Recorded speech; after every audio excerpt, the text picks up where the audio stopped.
जिस प्रकार मनुष्य अपने पुराने वस्त्र को त्याग कर नए वस्त्र को धारण करता है, ठीक उसी प्रकार आत्मा पुराने तथा व्यर्थ के शरीर को त्याग कर नए भौतिक शरीर को धारण करता है। प्रत्येक व्यक्ति इस भौतिक शरीर रूपी रथ पर आरूढ़ है और बुद्धि सारथी है। मन इसका लगाम है तथा इंद्रियां घोड़े हैं। इस प्रकार मन तथा इंद्रियों की संगति से यह आत्मा सुख या दुख भोगता है। मृत्यु के समय जीव द्वारा विकसित की गई चेतना उसे दूसरे शरीर में ले जाती है।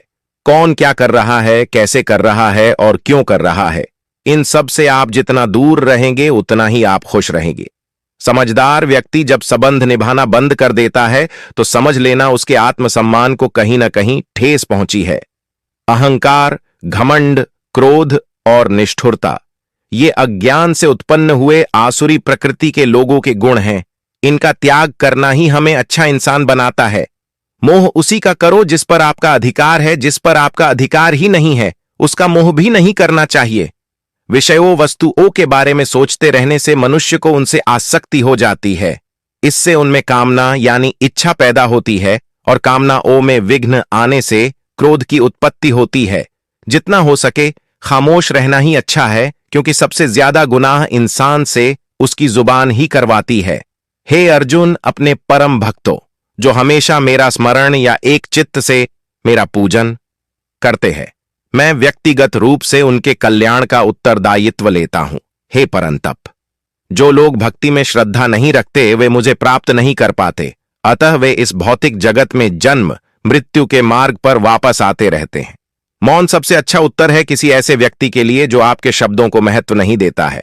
बदल जाओ वक्त के साथ या फिर वक्त बदलना सीखो। मजबूरियों को मत कोशो, हर हाल में चलना सीखो। किसी काम की चिंता करना ठीक है, पर चिंता इतनी भी नहीं होनी चाहिए कि वह काम ही बिगड़ जाए।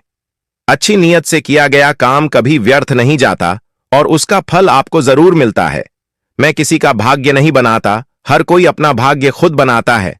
आप आज जो भी कर्म कर रहे हो उसका फल आपको कल प्राप्त होगा, और आज जो आपका है वह आपके द्वारा पहले किए गए कर्मों का फल है।